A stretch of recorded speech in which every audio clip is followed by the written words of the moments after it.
be they loved or feared. Alone they are inscribed on the pages of history. But what of the men and women whose hands build their monuments and whose blood stains their battlefields? The people who, against all odds, wield the power to reshape history. People in power at this time on AlJazeera.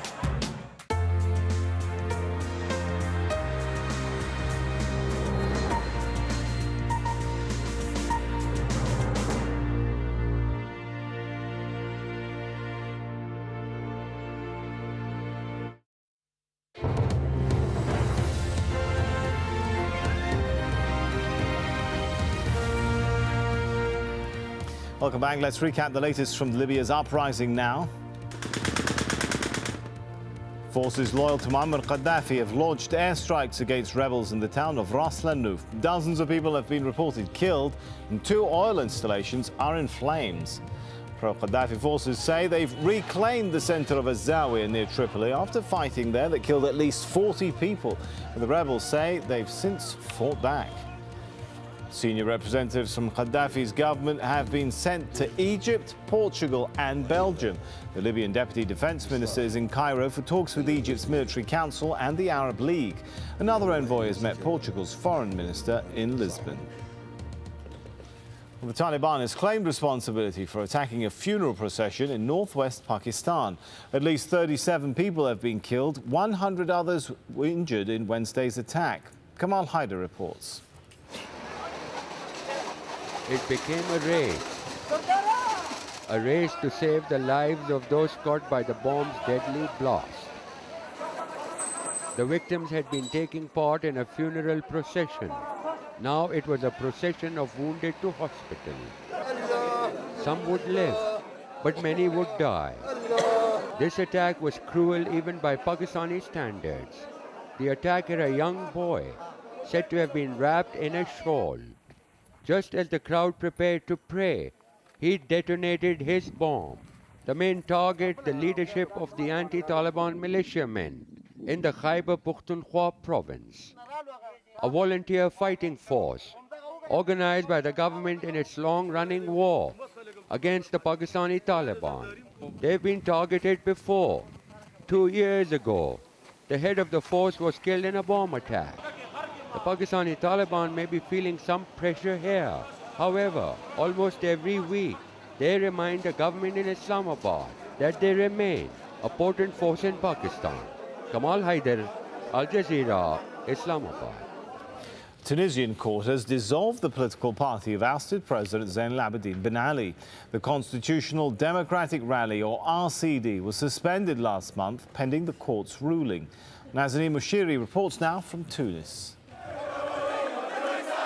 Celebrations outside a Tunis courthouse. This is the moment many have been waiting for.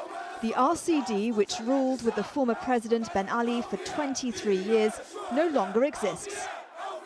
This is an extraordinary end to a party that once had the membership of more than 2 million people. These people say they no longer want to be associated with the remnants of Tunisia's past regime.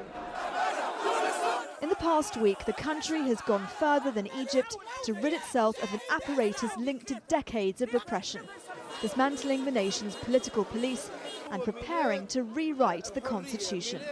Today is a new era, a new country, a new page in our history, in our democracy, in our everything. Today we are building our heritage, our culture, our life. Today, the people, they say no, no, no. Mohamed Ghariani is the highest-ranking member of this now-dissolved party. He accepts the decision and for the first time makes this admission. I apologize for all the bad things people from the RCD have done towards any citizens, any Tunisian man or woman, and I invite people to open a new page to former RCD members. But there are members of this once powerful institution who won't give up so easily.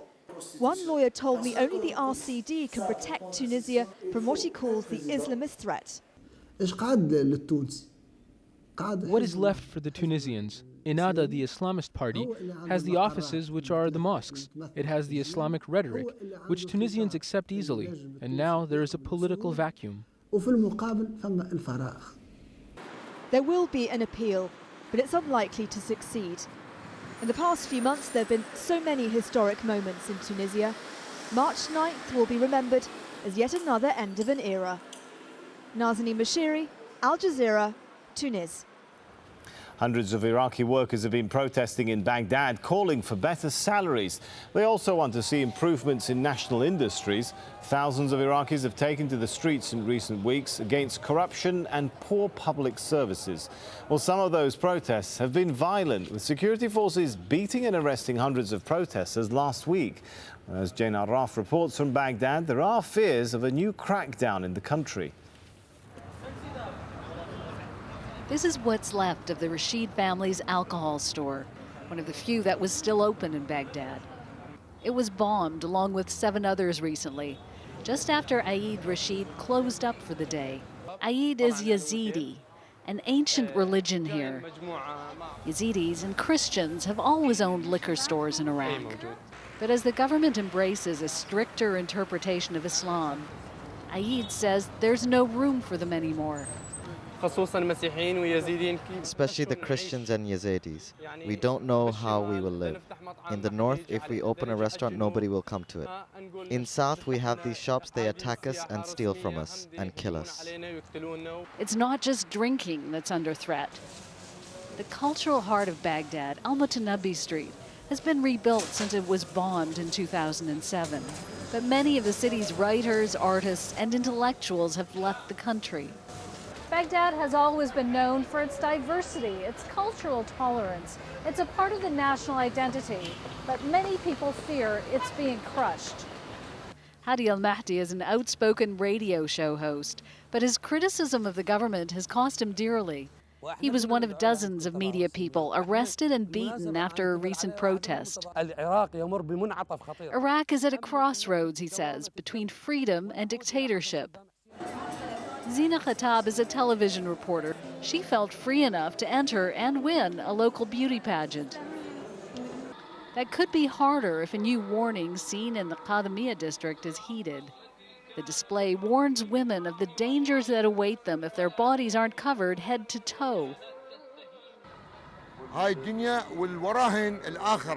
This shows this life, and behind it is the afterlife. Being tortured by fire for those who are unveiled or wear too much makeup. The Quran says we have to cover the chest and the arms. Only the face and the hands should show. Many Iraqi Muslims dispute that reading of the Quran, but it's a sign of changing times that few in this neighborhood will openly say so. Jane Arraf, Al Jazeera, Baghdad. Well, civilian deaths in Afghanistan have gone up. That's according to the United Nations report released on Wednesday. The latest figures show that 2,777 civilians died in 2010. That's a 15% increase on the year before. 3/4 of them were the victims of anti-government elements, many killed in suicide attacks and roadside bombs. Over the